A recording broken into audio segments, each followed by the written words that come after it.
नमस्कार। भगवाधारी सब पे भारी। थंबनेल पढ़ते ही मैंने कहा यार ये वीडियो तो देखना बनता है। वीडियो थोड़ा लंबी है तो इसको हम 2 पार्ट्स में करेंगे। ओके,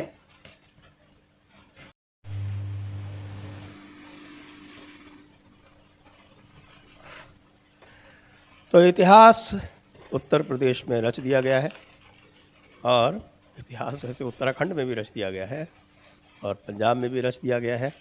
सही कई सारे इतिहास रचे गए हैं और विशेषकर से उत्तर प्रदेश और उत्तराखंड के बारे में बात करने के लिए आज हमारे पास हम पूरा पैनल भाऊ जी, ओंकार जी, धीरेन्द्र जी और अभिषेक जी, चारों लोग हैं। आइए चलते हैं उनके पास सीधे सीधे। आप सब्सक्राइब कर लें और लाइक कर लें। लाइक करने के साथ साथ आप हमारे डिस्क्रिप्शन में जाकर सपोर्ट कर लें और हमें फॉलो कर लें।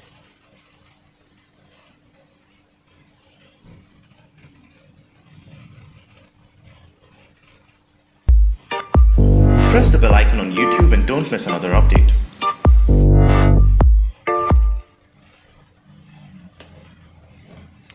नमस्ते सभी दर्शकों को और स्वागत है भाऊ का, धीरेन्द्र जी का, ओंकार जी का, अभिषेक जी का। तो अभिषेक जी, आज आपने सुना वहाँ पे होली का जो गाना चल रहा था? हाँ, होली का गाना तो मैं आप तैयार है ना? तो मैं आपको क्यों दूं तो फिर आप तो सुनिए साहब, और भी जिसको आता हो वो भी ज्वाइन कर सकता है। हालांकि ये ठेठ पूरब का गाना है, ठेठ पूरब का लोक संगीत है। तो भाई तो भैले के चलेला बुलडोजर और भागेला मुख्तार और नीचे है जोगी बाबा, ऊपर कर तार जोगीरा जोगीरा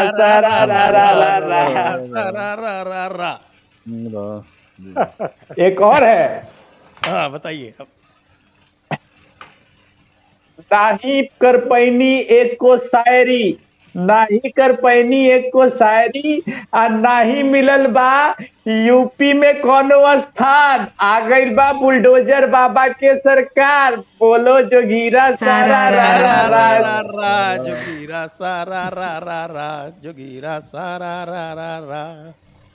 तो यार कहाँ है मुनव्वर राणा सर? मुनव्वर राणा टिकट हो गया। उनको तो शायद नहीं ऐसे थोड़ी जाएंगे। उनका टिकट हो गया है।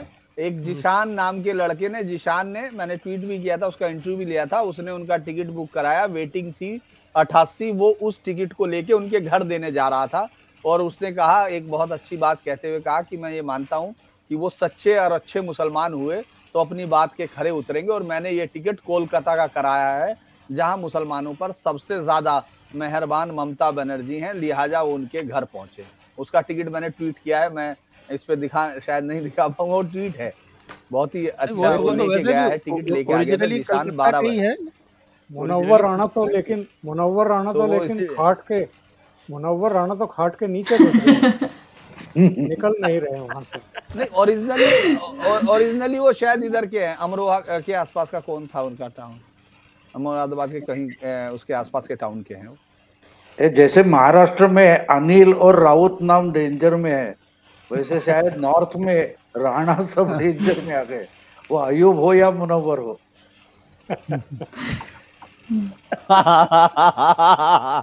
आपने ज्यादा सही कहा। सुरेश राणा से लेके सारे राणा भी हार गया, एक में ही रख लिया। हाँ, एक में ही रख दिया। संगीत सोम सिंह राणा भी हार गए, तो जो सारे राणा थे वो निकल लिए वहां से। कार्तिक राणा भी हार गए, ब्रिजेश रावत जीत गए। इसलिए बोला राणा। जैसे महाराष्ट्र में राउत और अनिल ये डेंजर जोन में, वैसे नॉर्थ में सब राणा डेंजर जोन में। थोड़ा ओंकार जी से स्टार्ट करेंगे। ओंकार जी, पश्चिमी उत्तर प्रदेश में जो हमारे पास आंकड़े हैं, वो पश्चिमी उत्तर प्रदेश और रोहिलखंड को अलग अलग करके ये मैं देख रहा हूँ, ये जो मैंने आंकड़े निकाले थे इंडिया टीवी से, मैं फेज वाइज एनालिसिस नहीं कर पाया हूँ। आप लोगों में से किसी ने की हो तो वो कृपया बता दीजिएगा। तो 97 सीटें पश्चिमी उत्तर प्रदेश की, 52 सीटें रोहेलखंड की। तो रोहेलखंड में 52 में से सिर्फ 27 सीटें मिली हैं, फिर भी मेजॉरिटी से तो अधिक है।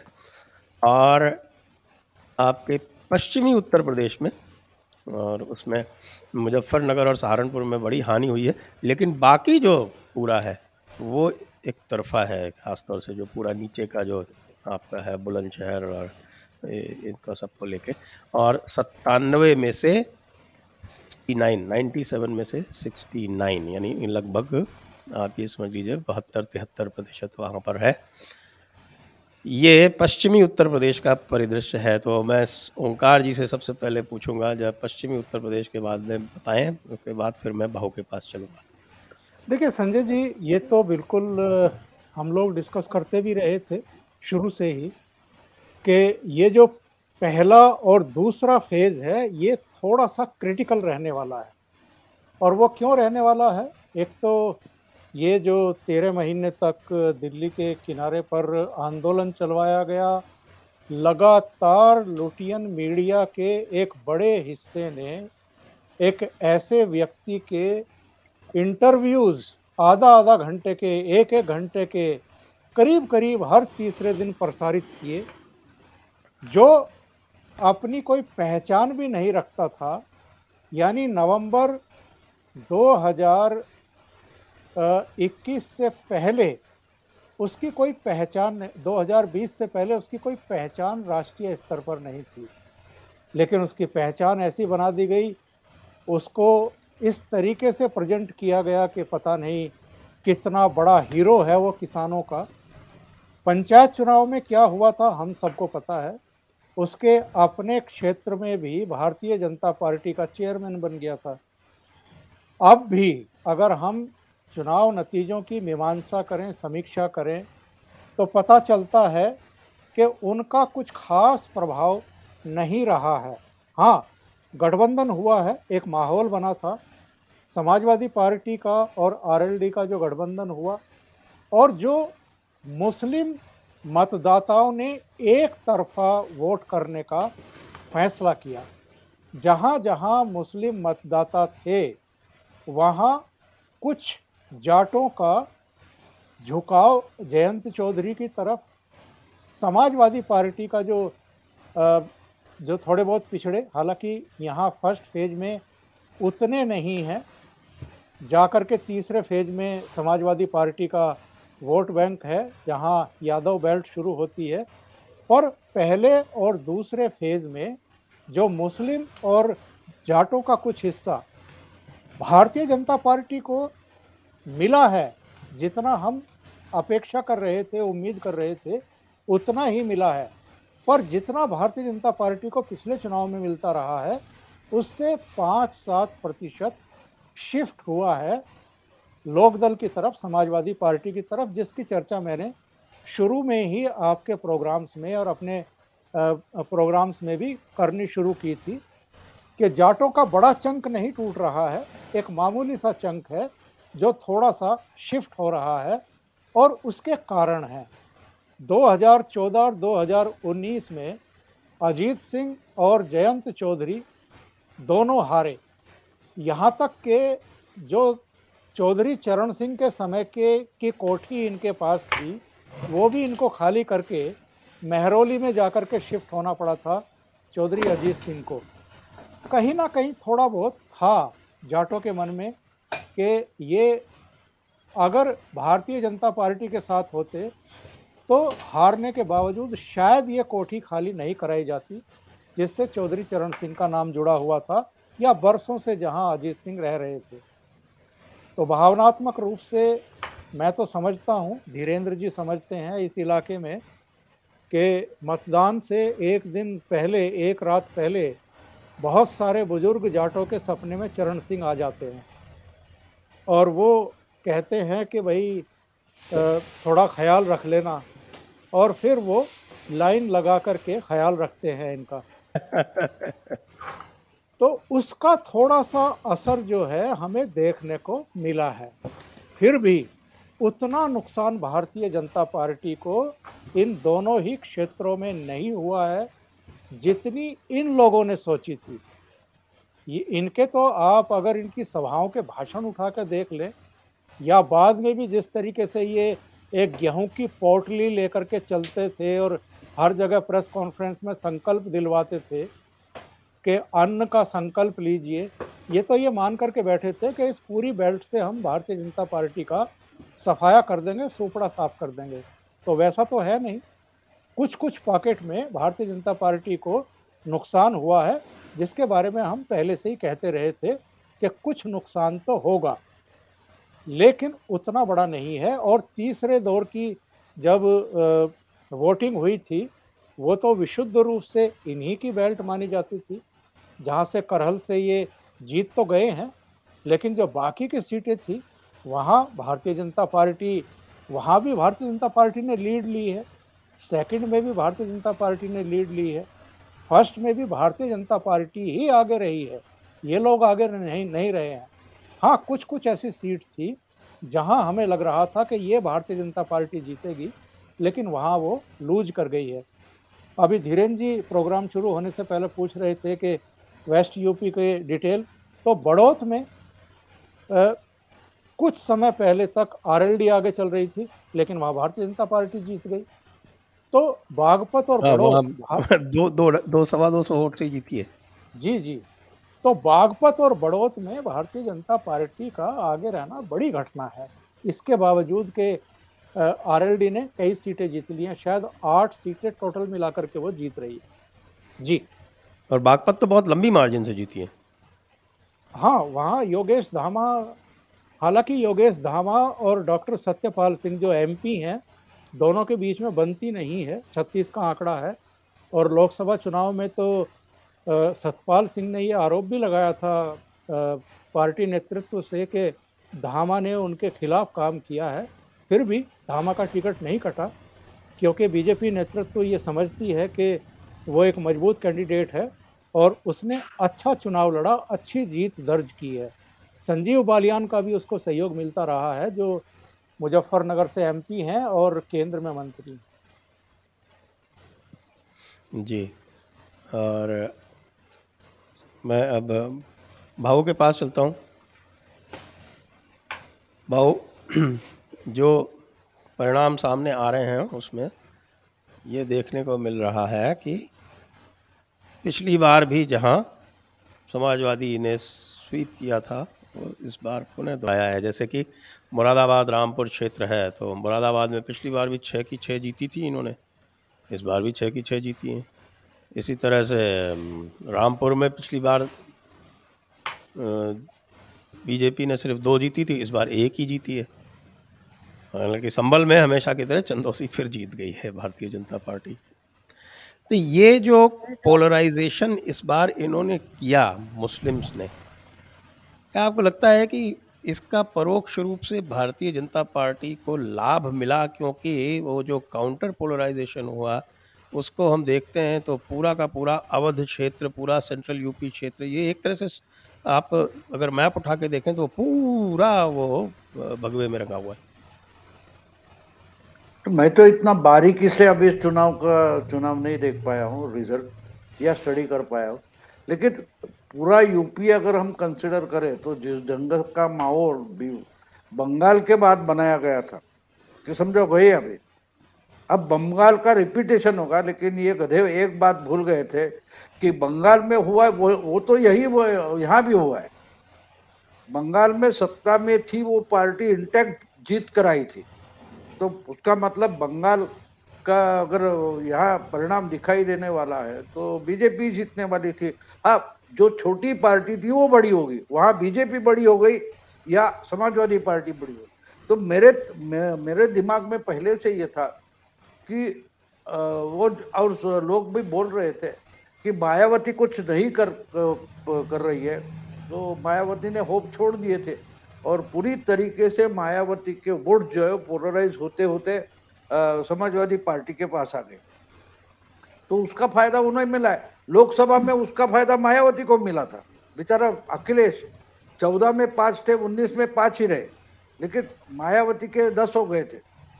लेकिन उस समय जो वोटों की लेन देन हो गई थी वो समाजवादी पार्टी के साथ रही, ऐसा मुझे लगता है। अभी असल में क्या होगा, मैं तो वहां गया नहीं हूँ, या मैंने बारीकी से इतना आंकड़ों का जो अभ्यास करते हैं वो मैंने नहीं किया, शायद बाद में कभी करूंगा, अभी आंख की तकलीफ है। लेकिन एक बात साफ है कि अगर हम बारीकी से देखें तो ये चुनाव बीजेपी के लिए आगे चलकर जो चैलेंज खड़ा होने वाला है उसका है कि भाई इकट्ठा हो जाओ, वोट डिवीजन कम करो।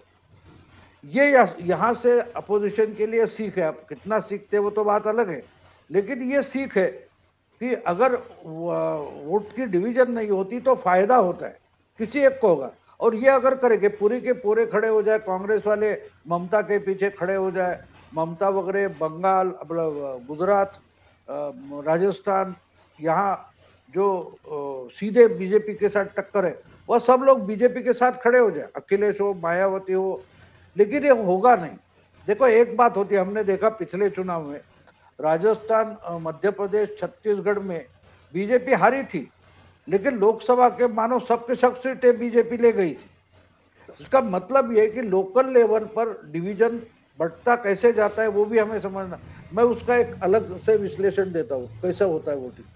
देखो कारपोरेटर होता है, कारपोरेटर जो होता है हमारा मुंबई का, तो हमको वो कारपोरेटर पहचान का चाहिए, हम उसको चेहरे से जानने वाले चाहिए, ज्यादा से ज्यादा वो हमको और हम उसे पहचानने वाले चाहिए, किसी भी पार्टी का हो। लेकिन एमएलए वो ऐसा नहीं होता। एमएलए हाँ बीच बीच में कुछ करता है, प्रोग्राम करता है, हमको मालूमात है ऐसा, लेकिन पार्लियामेंट के लिए पार्टी जरूरी होती। वो कभी हमारे इलाके में आए ना आए एमपी, लेकिन हमको वो पार्टी मालूम होनी चाहिए। तो इसलिए पार्लियामेंट का चुनाव पार्टी के लेवल पर होता है, असेंबली का चुनाव जो होता है वो कैंडिडेट और पार्टी के तौर पर होता है, और लोकल जो चुनाव होते हैं स्थानीय इकाइयों के, उसमें तो हमको उसको हक, उसको साथ दे दो तो वो आने वाला चाहिए। इस ढंग से वोटिंग होता है।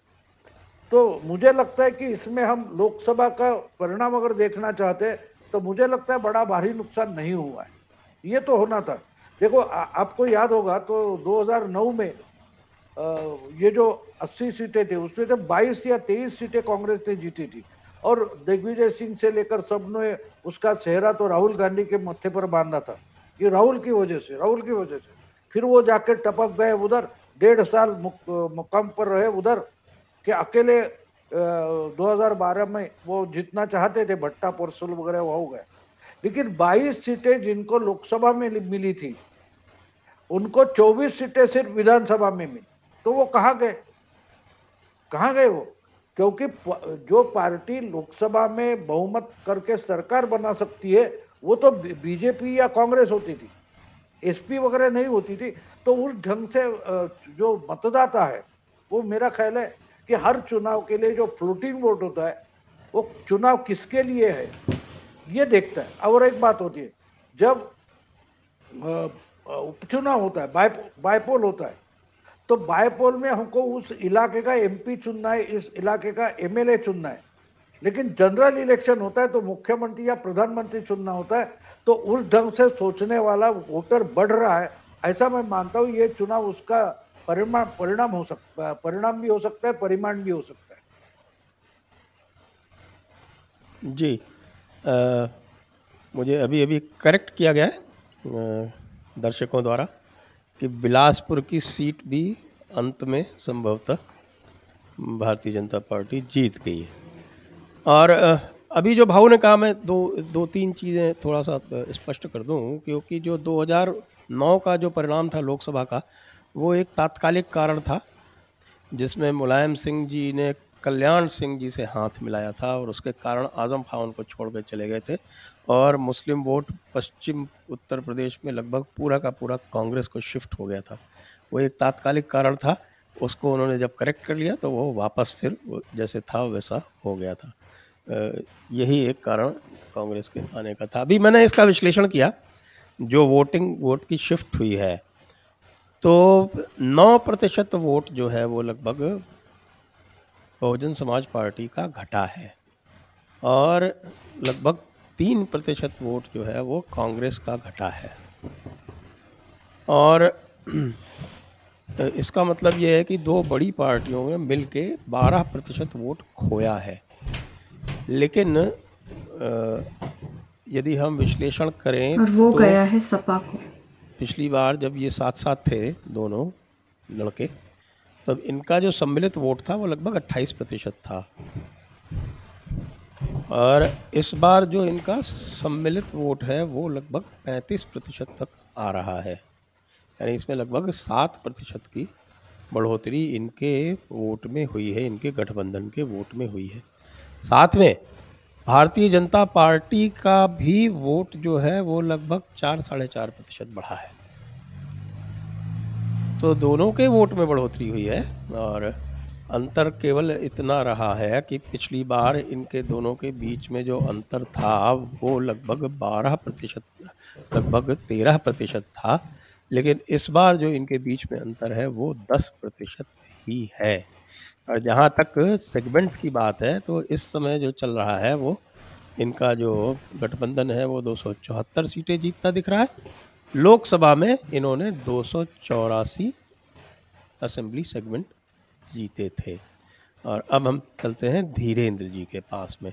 धीरेन्द्र जी, आपका ओवरऑल पर्सपेक्टिव और विशेषकर पश्चिम उत्तर प्रदेश के बारे में, और ये भी जानकारी दे दूं दर्शकों को कि यह प्रोग्राम जो है वो धीरेन्द्र जी के चैनल पे भी लाइव चल रहा है।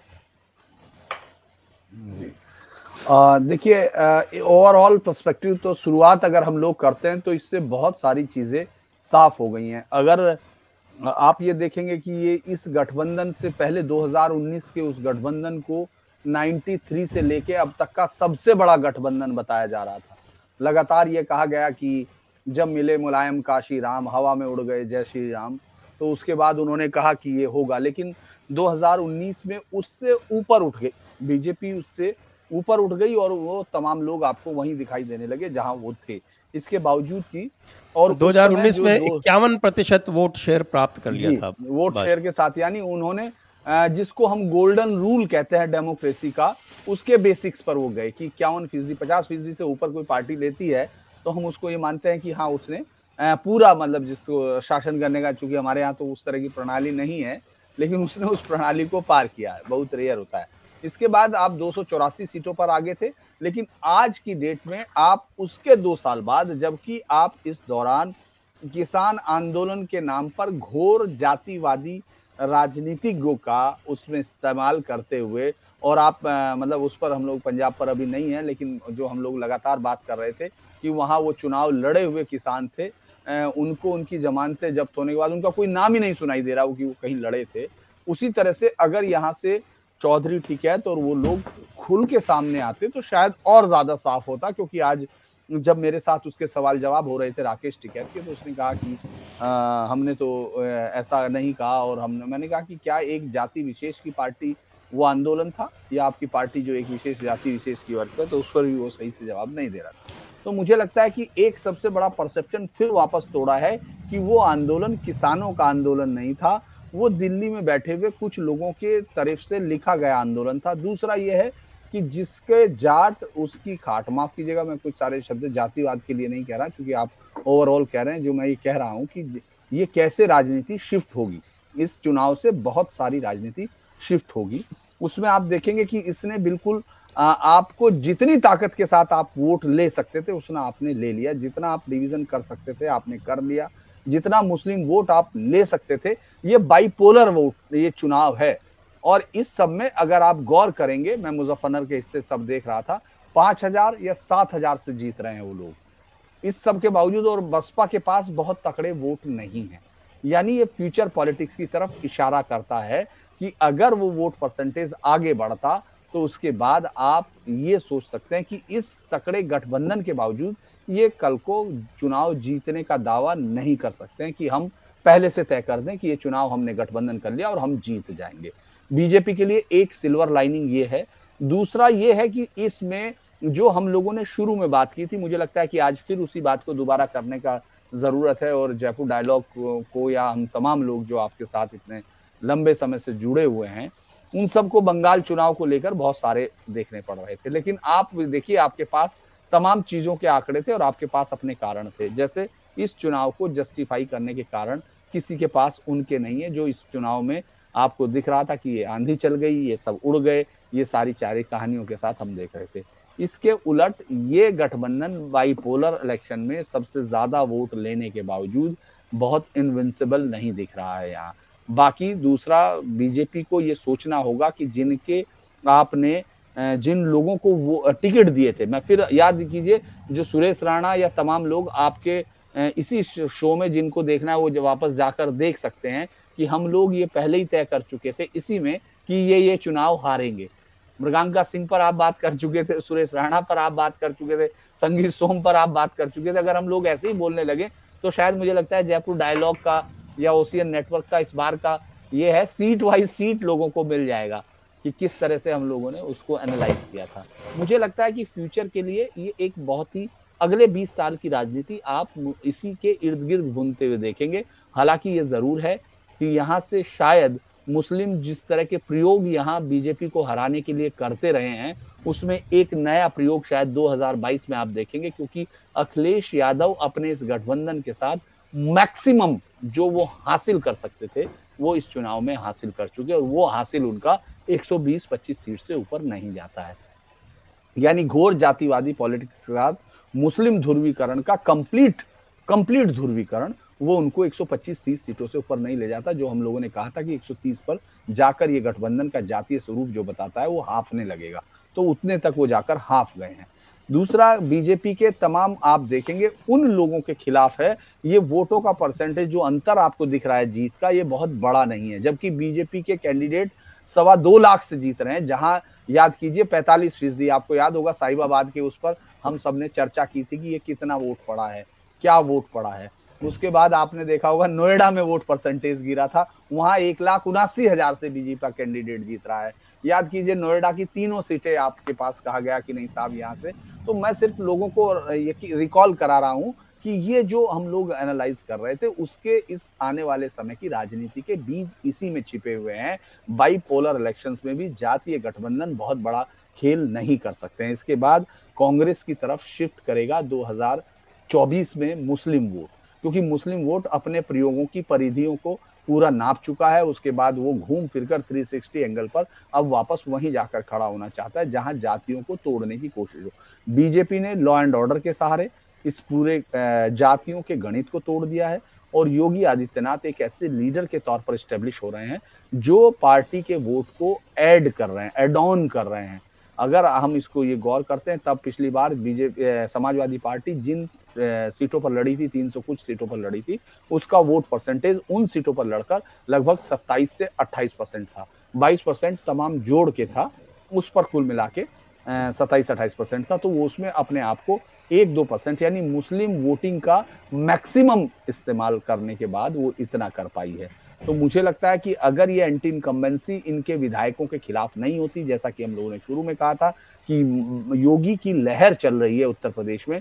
मैंने चूंकि 01 विधानसभा से कवर किया है, मैं विधानसभा वाइज मतलब इस तरह डाटा नहीं याद कीजिए आप कर रहा था, लेकिन एक विधानसभा में घूम के आने के बाद मैं पूरा पूर्वांचल, और उसके बाद मेरे पास यही असेसमेंट था कि योगी बाबा की लहर है और उनके विधायकों के खिलाफ एंटी इनकम्बेंसी है। जिस वेद प्रकाश गुप्ता को हम लोग पूरी तरह से डूबे हुए देख रहे थे, क्योंकि लोग गाली दे रहे थे, वो 12,000 से जीत के वापस आ गए हैं। और उनको मतलब मैं ये कह रहा था, बार बार मैं आपको कह रहा था कि अगर एंटी इनकम्बेंसी के ऊपर से बाबा की लहर चली तो ये 300 भी चली जाएंगी, ये तो उनके ऊपर है। लेकिन वो अगर लहर जीत जाती तो शायद बाबा नीचे आते। लेकिन मुझे लगता है कि योगी बाबा की लहर ने, आज मैं देख रहा था जब अभी आपके शो में आने से पहले मैं वहीं खड़ा था, सुबह से लेके बीजेपी कार्यालय में ही खड़ा था। एक और चीज मैं फिर बार बार कह दूं, ये सही कई चीजें माफ कीजिएगा, आज चूंकि हम लोग शायद अतिरेक में भी होना चाहिए थोड़ा सा, क्योंकि सुबह से लगातार लगे रहे हैं, तो मुझे लगता है कि उसमें मैं सिर्फ ये जोड़ूंगा कि आप ये सोचिए कि वहां आज भी आपको उस तरह की अनरूली भीड़ नहीं दिखाई दे रही है। आपको क्रांति करने के इरादे से आने वाले लोग नहीं दिख रहे, ना वो किसी की तलाशी ले रहे थे, ना किसी को पूछ रहे थे। और जिन लोगों ने वोट किया है, जो आपको याद होगा वो शब्द, मुझे लगता है ओंकार सर बहुत अच्छे से समझेंगे कि बीजेपी के वोट कोको ले गई। कोको हमारे यहाँ कहा जाता है बच्चों को डराने के लिए, जब उसकी कोई चीज गायब हो जाती है। तो बीजेपी के वोट कोको नहीं ले गई थी, बीजेपी के वोट वहीं थे। वो अपने घरों से निकली, वो महिलाएं घरों से निकली, उन्होंने छापा मारा, तो साइकिल पे बैठ के आई और उसके बाद छापा मार के वो अपने घर चली गई। ये जो साइलेंट वोटर है, ये एक नया ट्रेंड है और बीजेपी का वोटर लगभग उसी स्थिति में दिख रहा है जैसा हम कांग्रेस का देखते थे। वो सड़कों पर रैलियों में बहुत रेयर दिखता था हमको, उस तरह का क्लास, और वो आराम से वोट करता था। तो ये एक नई चीज मैं देख रहा था कि आप भले ही हम लोग उन सबको देख रहे थे, मुझे लगता है आप उस पर ज्यादा बेहतर बोलेंगे। मैं तो एक पत्रकार होने के नाते नहीं बोल सकता, क्योंकि वो सब मेरे साथ काम किए हुए थे जो ये सब उड़ा रहे थे कि ये देखिए, और वो कल से सदमे में भी होंगे, आज ज्यादा सदमे में होंगे। अगले राउंड में उनकी ही बात होगी। आज मैंने मुझे लगता है बहुत लंबे समय तक सत्य हिंदी भी देखा है।